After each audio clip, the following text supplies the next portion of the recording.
Afternoon,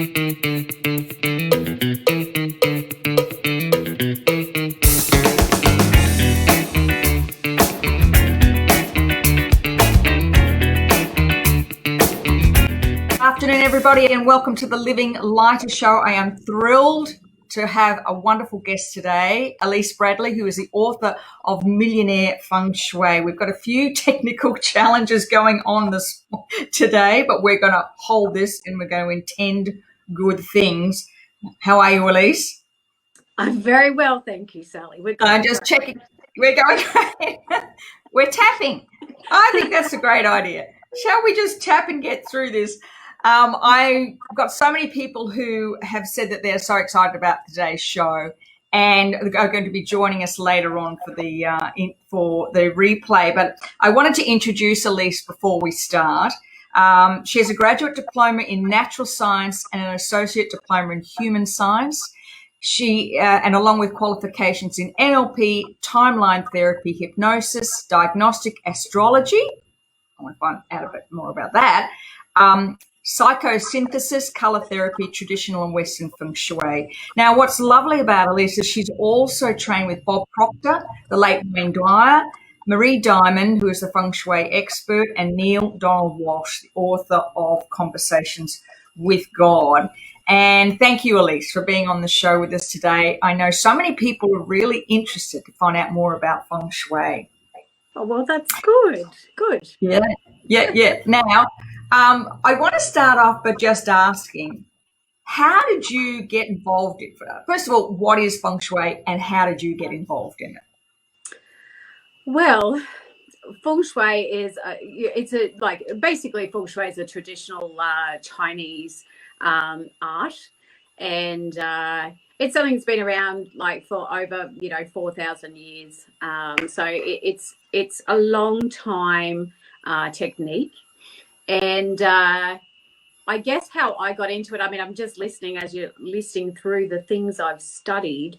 And I mean, for me, there's just, I have this belief that life gets better as you get better. So continual study is something that's always a part of my life. I'm extremely interested in learning.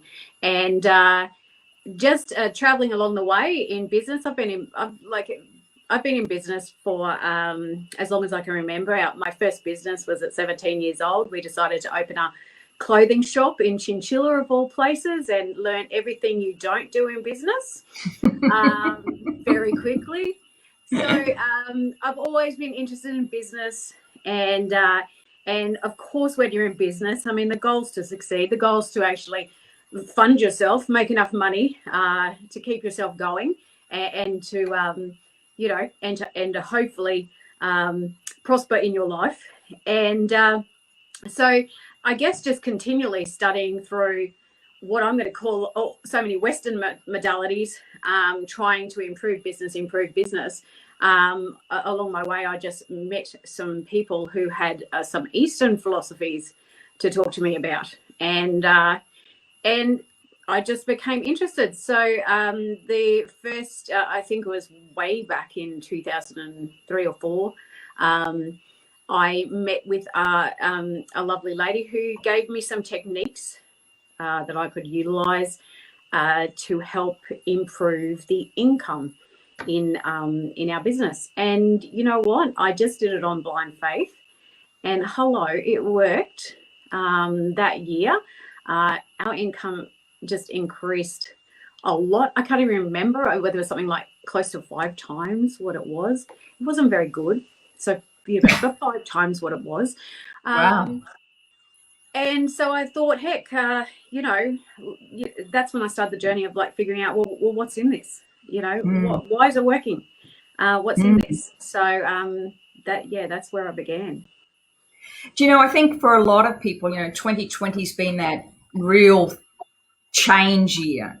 And what I love about what you've written about in the book, Melissa's book is Millionaire Feng Shui, and what she's written about in the book, it's actually very ancient practices, isn't it, that seem to transpose really nicely into what we're experiencing today. So can you perhaps explain a little bit about how Feng Shui actually works together with business? Well, it's interesting. Because I just came to me. I read a meme scrolling through Facebook that said that these sorts of energy arts, they're not new age. They're actually more indigenous, or more, they come from a long time ago. So they're tried and proven. 2020 has been an incredibly wild year, absolutely, for sure. And but I think one of the nicest things about this year is, it's starting to reveal to us just how important our energy is, and how impacted by the outside world our energy is, and how challenging it can be to to master that energy in chaos that's going on. And so, I mean, Feng Shui the word Feng Shui means wind and water.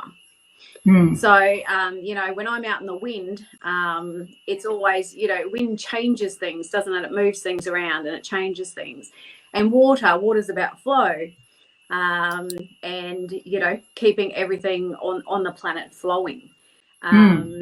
So, I don't think that's ever irrelevant. I don't think that's ever been irrelevant, that we need to create change and then create flow out of that change that we've made. So yes, like, what else did you ask me just there, now that I've gone off track there? No, you're right on track. You're right on track. I guess for the majority of people who are on the call today, it's really about Feng Shui. And for many people who are now working from home, who've brought their businesses home, or even maybe, deciding, well, I'm going to actually go out. I've been home for a while. I'm a bit sick of that. I'm going into an office. So what are some of the key things that you would look at to help to implement Feng Shui to create a successful business? Let's say at the home, as for instance, what would be some key practices in Feng Shui that people should be looking at? Well, that's great stuff right now. So lucky for me, even prior to this situation coming along in 2020, I actually did work from home, so I had a little bit of a jump start on Feng Shui practices for home. But that's really important. So one of the major things I say to people who are working from home, and of course I do work with a lot of women, so we have a lot of roles in life. So like we're juggling a lot of things, and then we're trying to run business or continue with our career. So your environment directly reflects what's going on inside of you. So working from home means that our roles start to all get merged together. So one of the things that we can do to make sure that we can keep that clear inside of us is to keep it clear outside of us. So I always say to people, like, if you've got a room, an office, that's where you work. And you separate that from the rest of the house. If you don't have enough room that you've got an office, then, I even say to people, like, a cupboard, create a cupboard which is your career only. So we have in our house, like, we've had two businesses operating. My husband has been in the roof construction business for over 20 years, and me operating my business. We have this rule. So when you come in, you're not allowed to just put your stuff down in the kitchen. Right. Your stuff has to go to your designated workspace, and it stays separate. And there's this real feel of energy. I drag him around it and make him experience this. So we literally have his office right beside our kitchen, and you can walk into his office and immediately you have that feeling of it's work time. Yes. And then you can take two steps back into the kitchen, and it's, that's family, that's food, and that's designated by your physical environment. And if you anchor that in your physical environment, you'll feel it in your you'll feel it within yourself. And, you Mm-hmm. know, if we're working at home, it's vital that our home reflects what our goals are going to be, Yeah. what our goals are. Yeah.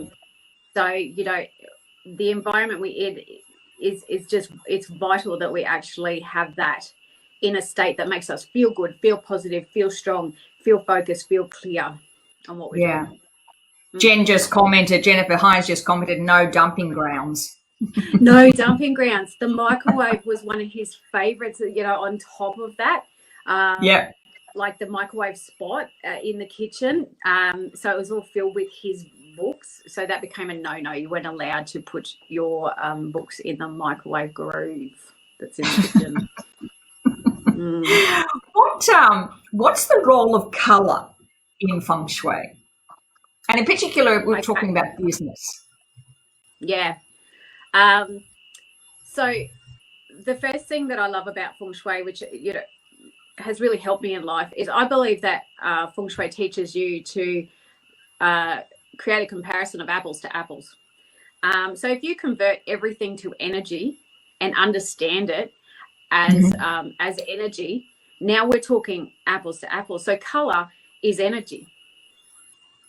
Color is, I mean, color psychology, you know, that's a Western modality as well as it is an Eastern modality. You know, color psychology, color is extremely powerful, and any business that is like out there that's big and successful knows that color is extremely powerful and that emotion. So you know, the first place that I'm going to use color in, like in a very specific or very definite way, is in your branding, how you actually brand, because color speaks a language. It's like you can have you're having a conversation with somebody before they even meet you. So your business cards, your flyers, your book cover, all of those things, the colors that you actually pick, are already having a conversation with somebody before you do. So I gave an example the other day, like, you know, if we had a business that was like fast delivery, we don't want to allow delivery vans and business cards in pale blue. That's a counter message. So branding's a real opportune time. I always say branding's like hiring someone to tell people about your business before you get to them. And if they are speaking speaking that message, and that's all actually in my book, if they're speaking that message clearly, and that's using colors, that's using the shapes that you use as well. So squares are more about security, rectangles are more about growth, triangles are actually a fire element, so they're more about being direct and getting straight to the point. You know, waves are more water. So between using colors and shapes, as well as your font, because your font creates shapes as well, all of those things are just as vital as the words that you actually use. So yeah, I call that having a direct influence on your clients before you even get to them. So yeah. So what would you suggest, for instance, you know, you're just talking about colors and shapes. Do shapes represent an energy as well for your business? Yeah, absolutely. So one of the things I love most about Feng Shui, like it's totally in alignment with the earth. So we know if you have a look outside at the productive cycle of the earth, where it's like the elements are earth, metal, water, wood, fire. We require all those elements for the earth to continue to survive and to produce. And all of those elements contain different shapes. So like your earth is square, metal is more of a circle, complete. Water is waves. Wood is your rectangles, and fire is your triangles. So the shapes also fit in with the elements as well. And those elements could suit a different business. So for example, let me pull out something. So something to do with finance or money, water element. So those shapes we can use in our branding in alignment with that. Once we get into a room though, and once we dig deep into a business or your environment, we're going to look for a bit of a balance of the 5 elements. So if we're missing an element, and I love to do this with clients because I can actually go through a questionnaire and we can see what element is missing or not strong, where we're really strong. We always have an element that we're really strong on, or a few of them. And then there can be an element that we're not great on. So, for example, the wood element. Wood element's like about continuing to grow. So maintain, grow, finish what you started before you start something new, which is fire again. And if we don't have all the elements nice and balanced, then we can burn out. Basically, we burn out a business. It can't keep producing, just like the earth can't keep producing without those elements. So when I look in an environment, yes, I'm going to be using shapes, colors. I'm going to be using the materials that something is built out of, like you might have all wooden furniture. And sometimes you can walk into an environment. So if you can think of your favorite picture in a Vogue magazine, designer, really expensive furniture, you just love it. But it's all very much whites and grays. Beautiful to look at, but stay in there and see how long before it starts to feel cold, how it starts to feel like you're like it's just cutting, and it's just there's no growth, there's no movement, there's no love, there's no passion in there. So we can make sure that that's happening in an environment. And it's so interesting because your outside environment actually tells you everything about your inside environment. And we were chatting about this the other day. Why did I call it Millionaire Feng Shui? Well, first of all, the clients that I had were obviously business. So, look, let's face it. Money is pretty important. Money's the energy out there that makes everything keep going and helps you to be able to keep delivering more of what you do. And so money's a really great measure of how your energy's going. We all have this belief that if we just earn more money, it'd all be sorted. But if we can apples to apples and realize that money is an energy and it's something outside of us which is teaching us about ourselves, so is our environment. We can learn a lot about ourselves from our environment and what we're doing, those things that are going on in our unconscious mind. And then we can shift them in our outer environment. And over time, it will convince our unconscious mind, our inner environment, to make that shift as well. So that's what a goal board's all about. You make the goal board consciously, and then you hang it up somewhere and you forget about it. But your unconscious mind continues to connect with it. And then you go, oh, like magic, all those things turned up. How amazing was that? So it can be a lot of fun to work with, lots of fun. So is there anything about where your desk is in your office, whether it's facing a certain way? Are there any things in that as regard to pulling in? What are some of the things, first of all, that are probably adverse to creating the flow in your actual office where you actually place your desk? What are the things that are actually good for that flow?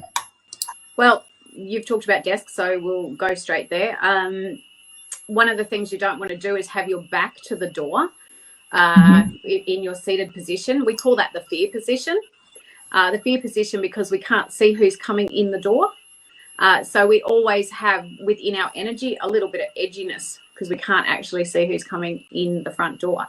Also, if we were in a business where we had customers coming in and they come in and your back's to them, it's, there's already an awkward block of like, you've got your back to your clients. You're not really even that interested. You're not that interested in them coming in. You're not waiting for them to come in. So we position a desk,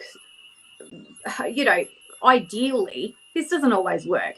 The other thing we said the other day, there's no such thing really as just buying a place or getting an office that's got perfect feng shui, but we can remedy everything. And that's the goal.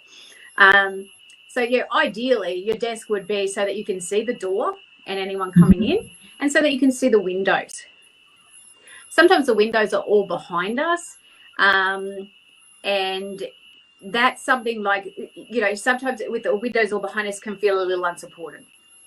So we actually if I was doing a presentation or speaking and I've just got windows behind me, I'm going to like to close the curtains behind me, at least for standing behind me, to create some support behind you. So a wall behind you, good support. A chair that's actually got a back on it that supports you represents good support.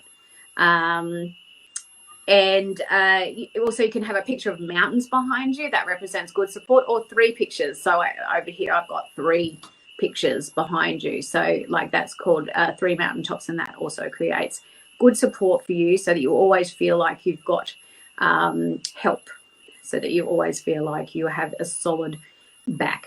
You're backed. Something's backing you. So yeah, there are a few things that I like to do. But as I say, you know, we can also like break some rules when we need to. If we need, you know, if you as an individual need to create something else. So, you know, that's when we're flexible. So we take the rules and we utilize them as a structure, and then we take the individual and we apply the individual to the structure. Yeah. So I'm just asking everybody if they have any questions, just to pop them in the chat box. I'm actually on my phone watching this because we've got 2 screens happening here, so I'm trying to keep the monitor. But I guess what do you? So if you have somebody perhaps is in business and they're feeling they're a bit blocked in money flow, or money flows in and flows out. You know, for many businesses that seems to be happening now, where there are just as many bills as there is income coming in. What can you suggest as perhaps a feng shui practice that could help attract the abundance of money and stop it flowing back out the other way? Is there anything in particular? Yeah, definitely. So there's things I can suggest in all different spaces.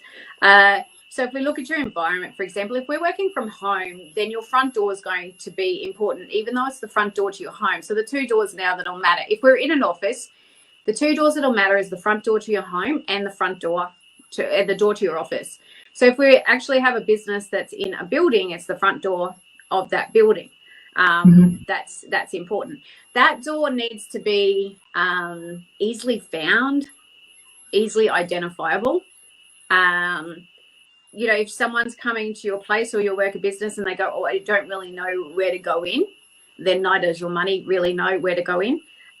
So we want to make sure that door it's clean, it's got good energy, it's attractive. What would attract a person will also attract money. And that it opens fully. We've got nothing jammed behind it. Now, a good little Eastern thing we can throw in is our money frog at the front door. So I'm not mad. Well, some people probably say different, but I'm like, don't have mad amounts of Eastern trinkets everywhere per se. But I do love a money frog at the front. And if you don't love a money frog, you can utilize the symbol of a frog because it's a water symbol and it would bring money in as long as that frog is facing inwards and not outwards. And then what we talked about the other day is checking out where the back door is. Or a window directly opposite. So once you've come in the front door, what you see straight in front of you is considered your career path. So we want something in front of us that represents what we want to attract, what we want it to be like. So if we've got the back door directly in front of the front door, of course, then, you know, often we might be able to get the money in, but it's going out just as fast. So we can do things there to distract the energy. For example, a mystical belief is having the turtle at the back door that stops the money going out too fast. But there's other things we can do because it's just about like stopping that straight line from the front door to the back door. So maybe you've got a coffee table somewhere just to the side, or a console table or something. We can, you know, put something very bright, very much that would draw you in.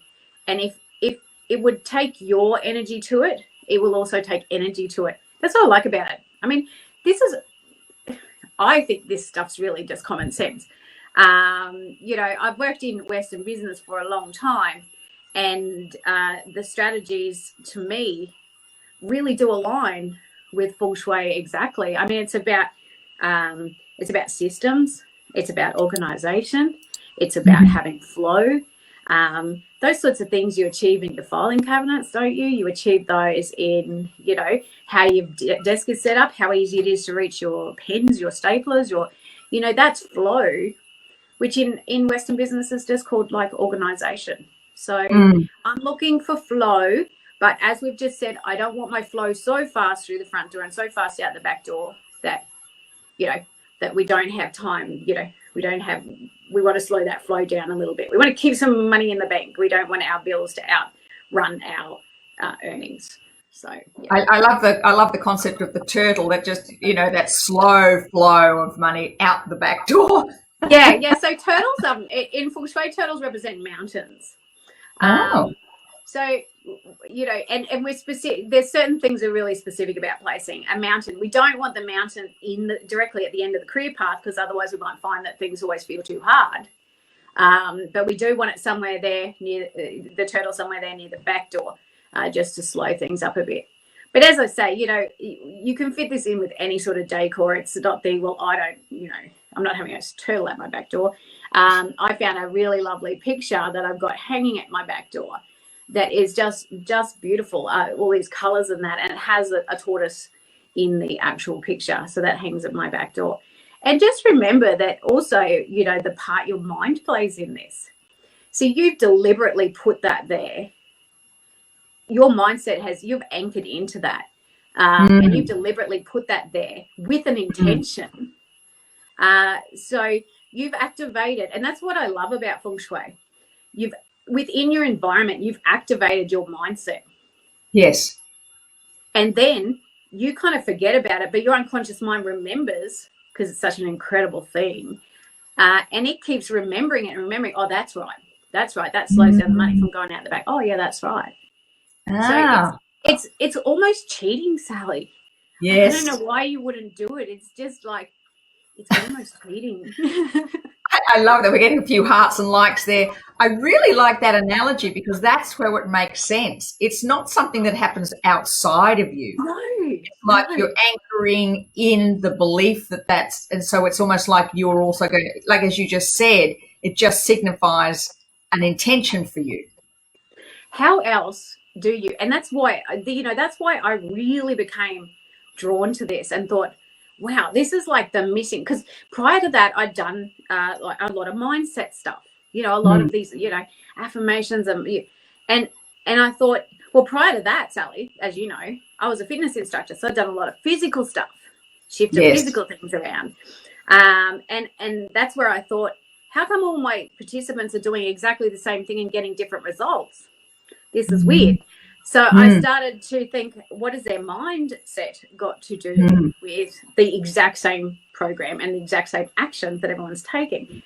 So I started really deeply studying the mindset and how the power of the mind worked. And I thought, that's interesting. And then somewhere along the line, and probably from the book Think and Grow Rich, there was about auto-suggestion and how basically you could use something, like putting your affirmation on the car visor or something, that it was an auto-suggestion, automatic suggestion to your mind to remember that. And that's when I started to look at Feng Shui and look at my whole outer environment. I mean, if just an affirmation written on your car visor is going to suggest success to you, then isn't everything in your environment going to suggest something to you? Even if it's an old lamp that someone gave to you that's got, that someone you didn't like, isn't there going to be an auto suggestion in everything in our environment? So shouldn't we be very, very specific about what we allow into our environment and what we don't keep in our environment? And so pertinent for right now. So pertinent for right now. Absolutely. Oh, for sure. I guess in a sense I was lucky. As you know, I've had a little bit of a time out because I was looking after my ill dad, and then once Dad passed away, here's what's interesting. My husband's been in business for over 20 plus years, and he thinks it's lovely what I do.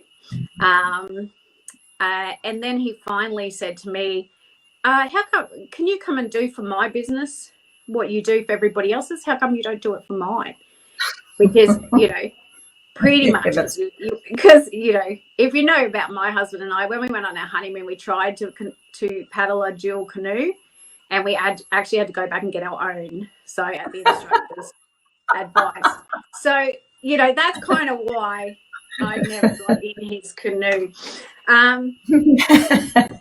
But it was really good because the book was published. So I pulled out my own book, and I had this time to go pretty much from A to Z through the book and totally do for his business what everything that I had, told myself to do in a business. And interesting because this business has run for over 20 years, and all of a sudden I've come in and, totally refined the environment. Of course, there was bits and pieces that were following these philosophies, but totally refined it. And it tripled his income last financial year. Wow. So my dad passed in October. So by June, we tripled. And that's just, that's just using the outside techniques. So here were some things that we did for him. He'd never gone back and really thought about why he did what he did and his purpose. That's in the book. He'd never gone back and pulled apart his branding properly, how, why he did what he did, how he wanted to present. I call all this earth exercises. This is the earth element, really, going in and digging in and finding who you are, why you do what you do, what you want to share with your clients, and every time we went through a step, we used the physical environment to set him up for who he was.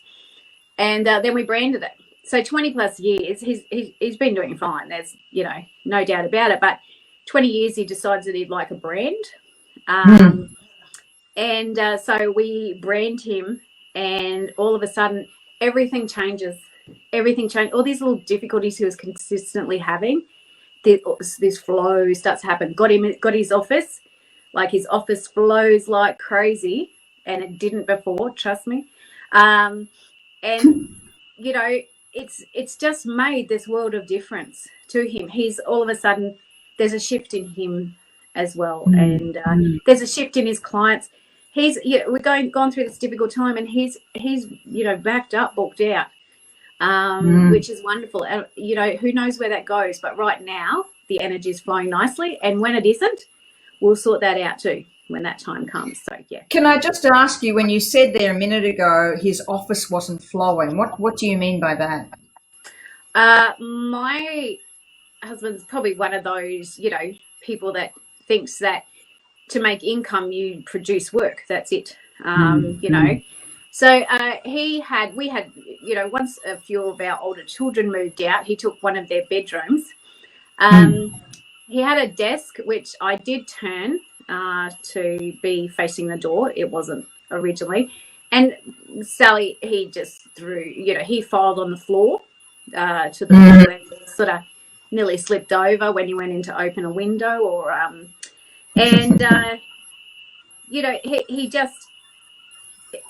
was just no intention in his office space. So now, actually, here's something really interesting, because I joked about the canoe.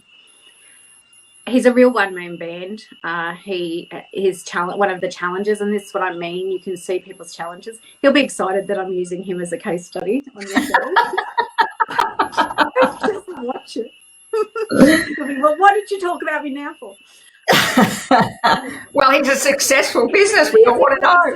It's a good example.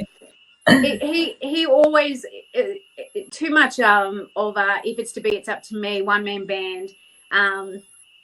Taking all of the burden on himself more so, not delegating enough, and feeling a lot of the burden of the business on himself, which is very true for businesses that are smaller.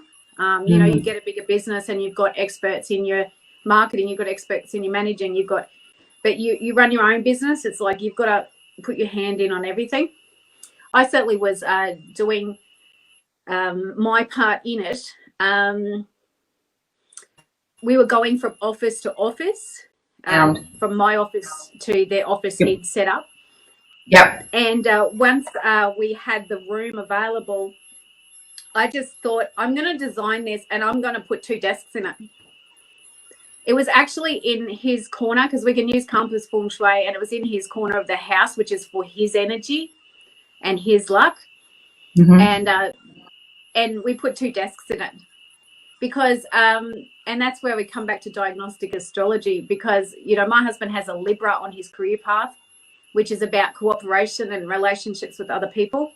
So having 2 desks in his space made the world of difference. I'm not alone anymore. I don't have to do it by myself anymore.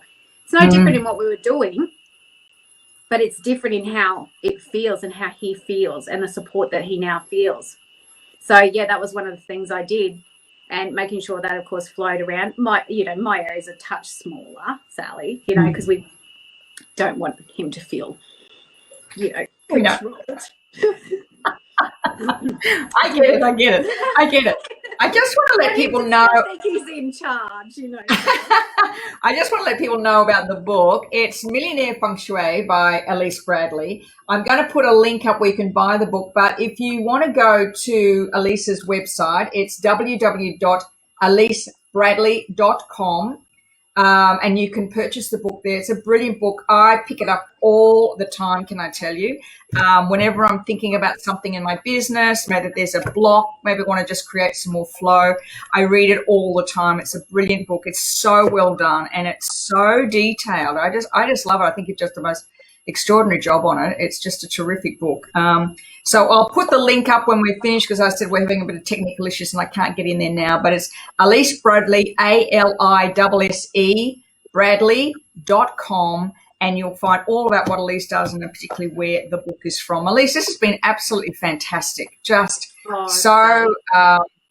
got so many things to tell you. That's, but the good news is, it is all in the book, and and I'm glad you said that, because one of the reasons I wrote it was for me too, because these are all the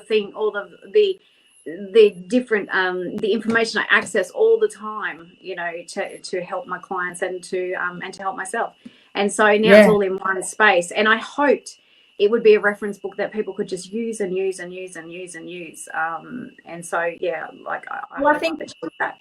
I've had it now for a couple of years, and as I said, it's beside my bedside table, and every now and then I just pick it up and read it, and I love it. I think it's great.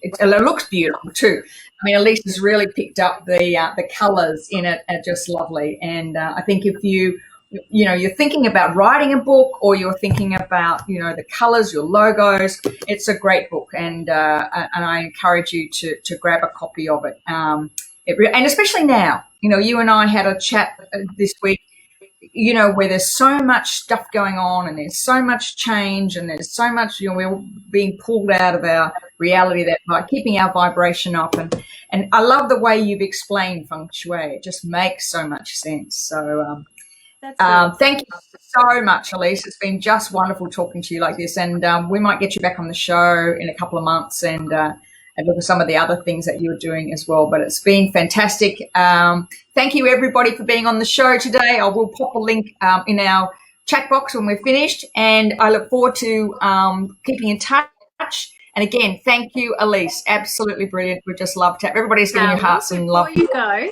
can I do my quick little disclaimer that we said the other day? Yes, certainly. I've mentioned, this is Millionaire Feng Shui, and it was written in 2017. So there's some people in there that I've used as examples. That's right. After this year, we don't really know anymore. As far as who they are and what's going on, I don't really know. So basically, they're for example purposes only. So we look to, people who are successful. Any modality has got power in it. It's up to the person's energy as to how they choose to use it. Brilliant. And yes, thank you for and if you have the book, you'll know what we're talking about. Yeah. Especially right now, especially this week, right now. Well, it's the year of the great reveal. That's what's going on. So, it is. All right. Thank you again, Elise. Thank you, everybody, and I look forward to seeing you on the Living Lighter show this time next week. Thank you again, Elise. Bye for now. Thanks, Sally.